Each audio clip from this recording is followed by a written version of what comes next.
L'éducation dans les classes a drastiquement changé ces derniers temps, de sorte que les élèves sont plus difficiles à gérer dans les classes. Il a fallu que les professeurs changent leur méthode d'enseignement afin de faire réussir leurs élèves. Anne-Marie Quesnel et Isabelle Sanchez nous font part de ces changements. J'étais comme... Ouais. Donc, l'enseignement a quand même beaucoup changé. Les enfants ont beaucoup changé. Moi, ça fait une vingtaine d'années que je fais ça. Puis, l'attitude a changé. Les enfants ne sont pas moins intelligents qu'avant, mais ils apprennent différemment. On ajoute à ça notre façon d'élever les enfants qui a beaucoup changé au fil des années, au fil des générations.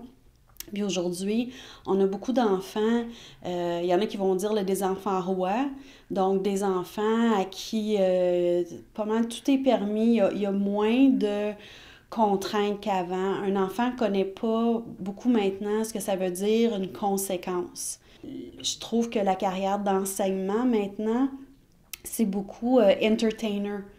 On va entendre des commentaires où des fois ça peut même venir de certains parents, de dire « Mais c'est sûr qu'il n'apprend pas dans votre cours, c'est pas drôle. » Alors, comment on fait pour garder l'intérêt des jeunes pendant un cours? En fait, c'est de ne pas faire la même chose pendant 60 minutes.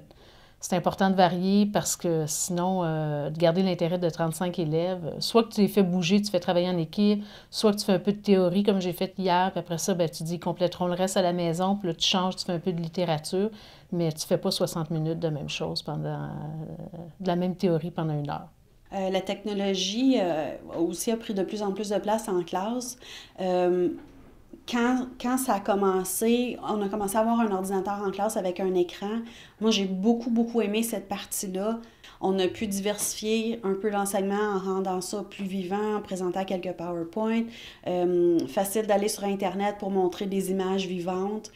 Donc, tout ça, ça a dynamisé un peu, puis je trouve ça vraiment intéressant.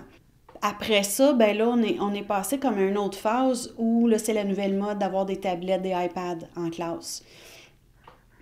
Ça, je suis pas tout à fait convaincue que ce soit... Je pense que c'est une bonne idée, les tablettes. C'est correct, on peut faire des projets extraordinaires avec ça, mais il faut faire attention, la technologie ne remplace pas tout. C'est pas parce qu'un élève a plus d'outils technologiques qu'il apprend mieux.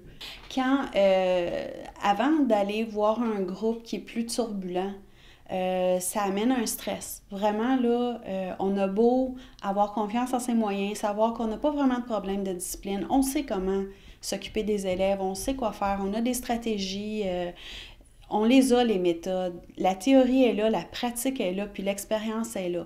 Malgré ça, quand on entre dans une classe, on sait que c'est un groupe pas toujours facile. Pire encore, dernière période de la journée. C'est une carrière qui peut être extraordinaire, puis on peut être très bien là-dedans, puis ça valorise énormément, mais c'est une carrière vraiment exigeante. Décidément, les temps ont beaucoup changé, entre autres à cause de la technologie. L'éducation des jeunes et les méthodes d'enseignement sont en décalage. Pour régler ce déséquilibre, il faudra faire un ajustement.